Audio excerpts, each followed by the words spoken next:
Yeah, not easy, especially when one gets older. Yeah, it didn't get easier. And I practice a little yoga and that kind of stuff to sit better, but no, it helps. It helps. No, my question is about the body investigations. Yeah. That's one question. Mm-hmm. How to do it or what? No, you put it in the book and it's pretty, yeah. They're pretty clear. Only I ask myself, what kind of questions do I have to ask? Because, I know. You want to see, yeah. First of all, yeah. When I say you come in mind, with the object of investigation, yeah. So be it the skin, be it the hair, and so on. And then the second thing of the body investigation, you want to see it with your inner eyes, yeah. So make it clear. Once you can see it, you ask questions. Yeah, I mean, what does it, what does it look like? When I cut it, how does it look? When I cut the hair, how does it look? Because it's not solid. Yeah, I mean, it is made out of a lot of things. Yeah? What kind of elements are in there? Yeah. I can ask that question to myself. And then whatever question here, I mean, when I put it over fire, how does it look like? When it decays, how does it look like? Yeah? So you ask the chitta the question because the chitta knows the answer to it, and it shows you sometimes. Yeah? When you take the whole body, I want to see the death. Yeah, what is it like when a body dies? Yeah, and then it shows you. Yeah. Not the first time, but over the time, yeah.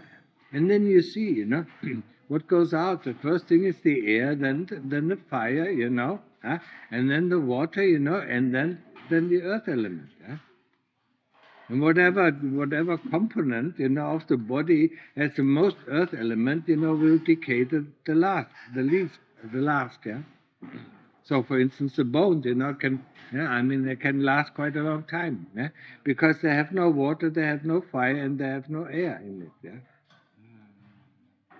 But first, put the image in my mind. Yeah.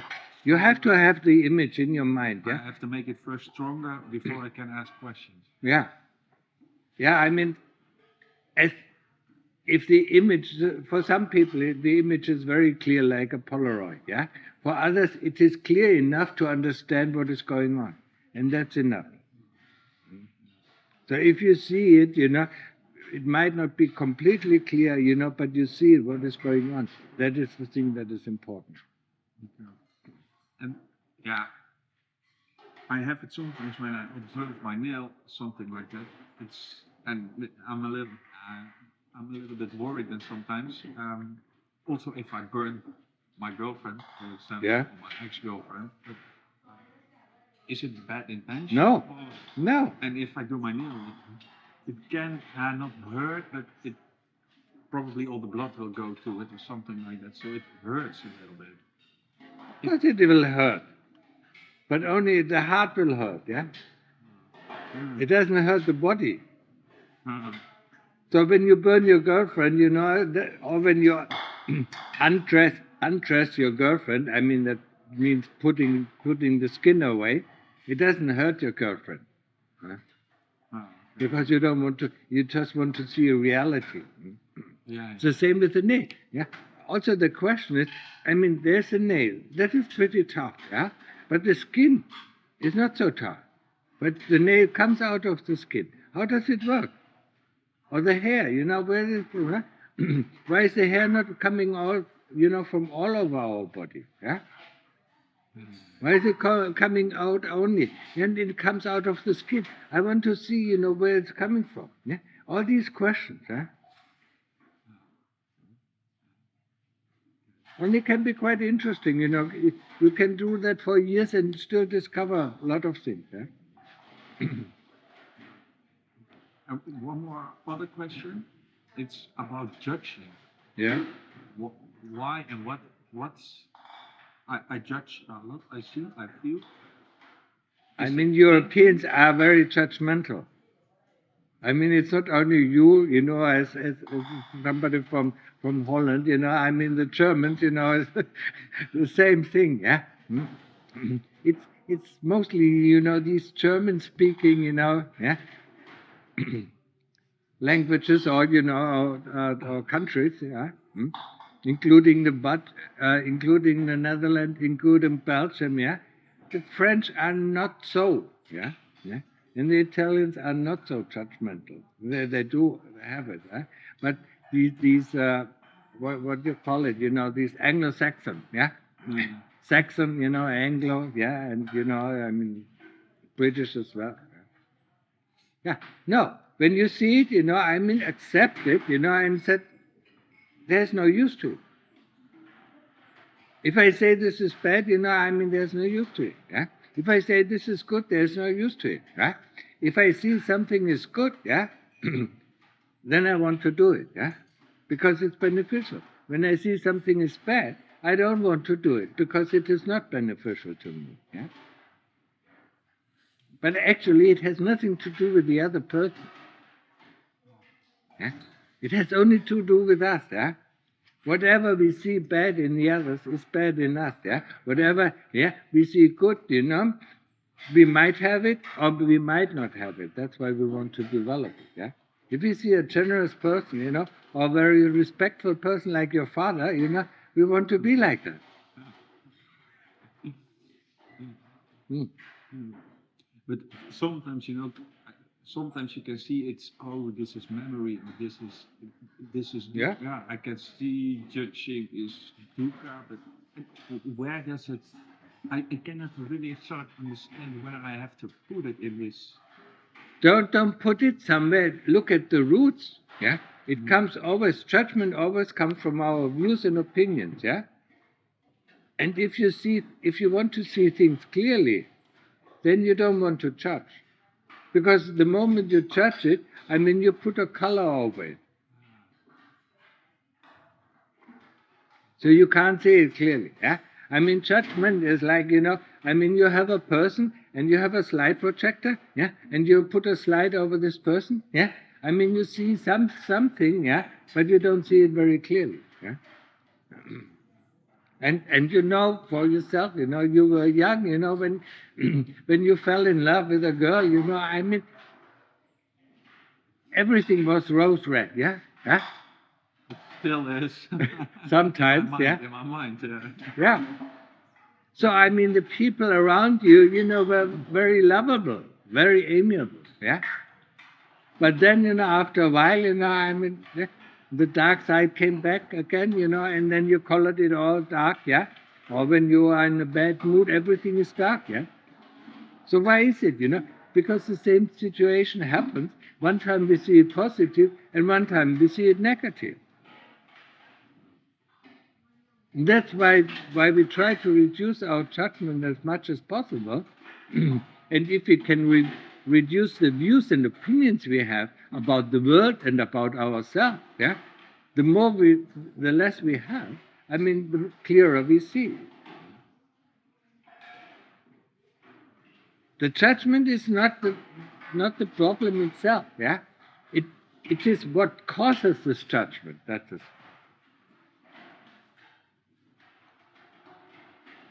Okay? Yeah.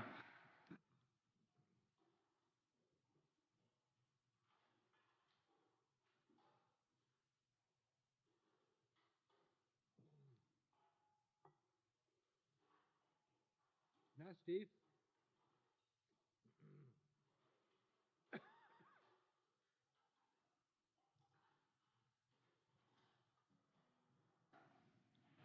Oh, he wants to offer me some cancer sticks. Now, Don, I asked you the other day about smoking. You said it's there's okay. nothing wrong with it. No, there's nothing wrong. Okay. No, you have to give it in my hand. Okay, thank you. Thank you very much for all the time you take to teach people Yeah. and it's so good to see you do it with a smile and happy and laughing and with good feeling. Back to like you were saying earlier about good and bad, but there's a positive energy that comes from you. Okay. Sometimes I have a hard time, or I'm studying really hard, or I'm fighting kilesa really hard, and I hear your voice or see your smile on YouTube. Yeah, on YouTube.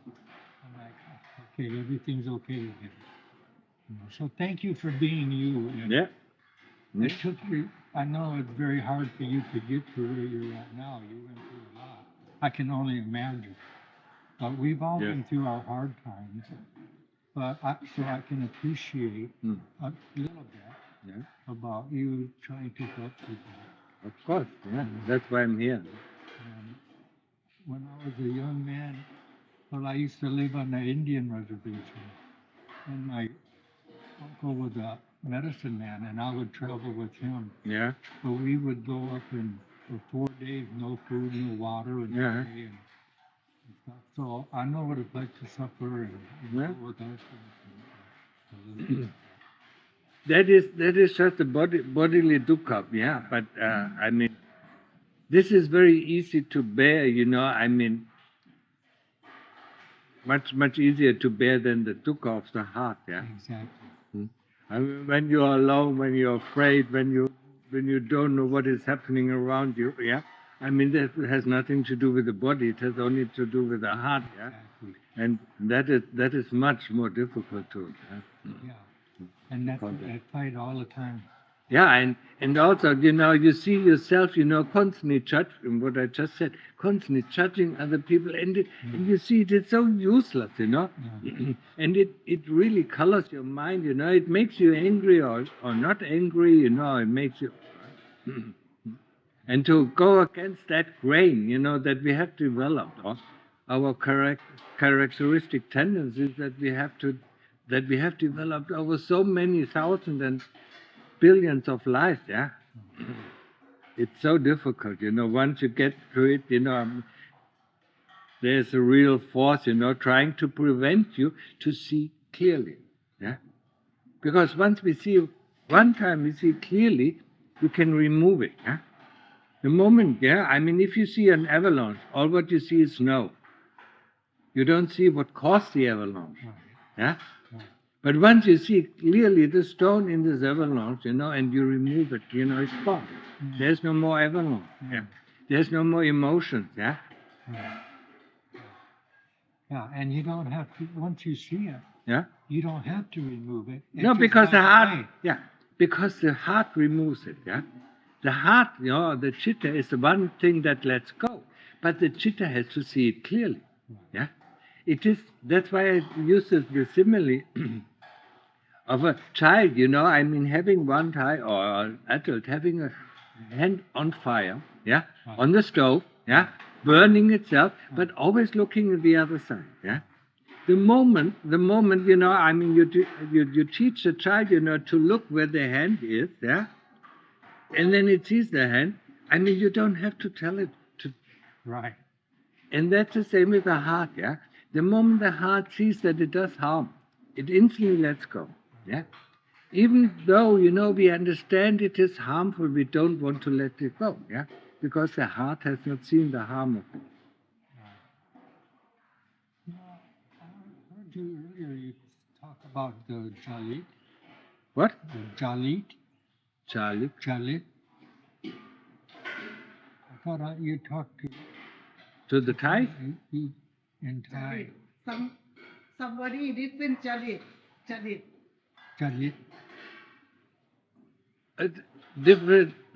Different vasana.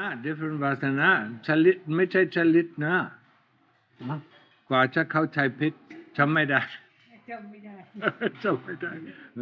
Everybody different Jalit.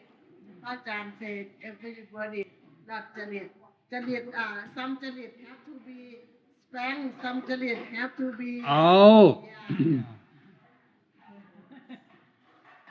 In this sense, it is characteristic tendency. Every person has a different characteristic tendency. So some people who are very proud, and who have a, very, very high meaning of themselves, I constantly have to spank them, to put them down. But other people, I have to raise them up, so that they get confidence, in doing what they are supposed to do, yeah. No, that was it, yeah. Everybody has a different characteristic tendency. I never hear any other Pat Alahan or Pat Ajahn talk about that except Lungta for one. Mahaboa. I don't know if you know Ajahn Ott he was from Germany. He studied with Khongtong Mahaboa for a while. Anyway, Yeah, it he doesn't talk matter. about a little bit. I was interested in that. So does the Jalit, the characteristic, Yeah.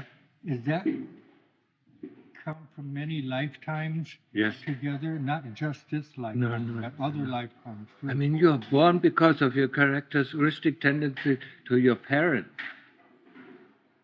So that the characteristic tendencies of your chitta, matches together, or fulfills the karma, with your parents, So they do match. It's not just your characteristic. No, It's a collective.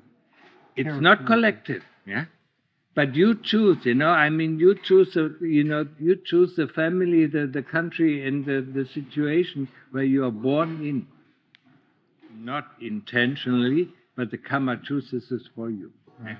So for one thing is, because you're similar, in your characteristic tendency, and for other things, because it is your karma, because you've done some bad things, you were a father and hit your boy, Right.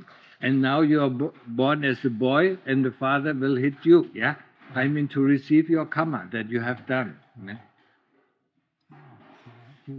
Well, I never heard almost nobody ever talk about that before.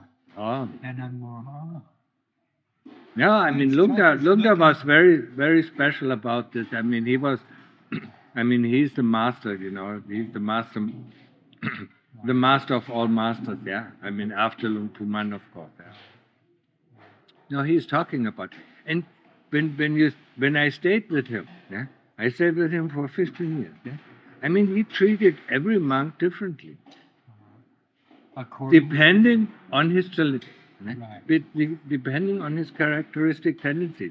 Sometimes, it was so strange, this monk did the same thing as this monk, He scolded him very harshly, and then he just admonished him. Because he understood their Because he understood, what helps this person, to gain consciousness and know what he's doing. And this one, if he would have scolded him too much, he would just get afraid, and not do anything. Right. Being afraid is not good for our practice, So sometimes, sometimes, there was Luang Pu Li. Luang Pu Li was an arahant, And because, and Lungta really, rained down on him. And the monks got so scared, But not scared because they were scolded. They were themselves scolded, But how he scolded, the Sarah, the Luang Pu Li, That was the intention of Lungta, to make the other people see, that doing this thing, is wrong, If he would have scolded the monks directly, they would just have closed off. Right. Go away and not study anymore. Yeah. No, not only go away, but, closed off, not wanting to accept, the scolding. So, it was fantastic, to stay with this kind of arahant, for such a long time.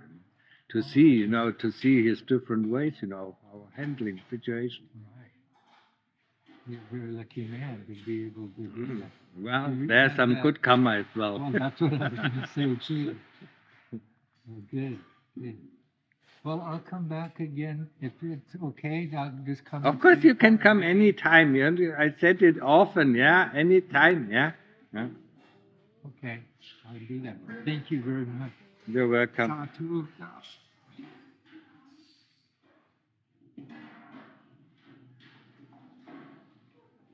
smoke all them at once either.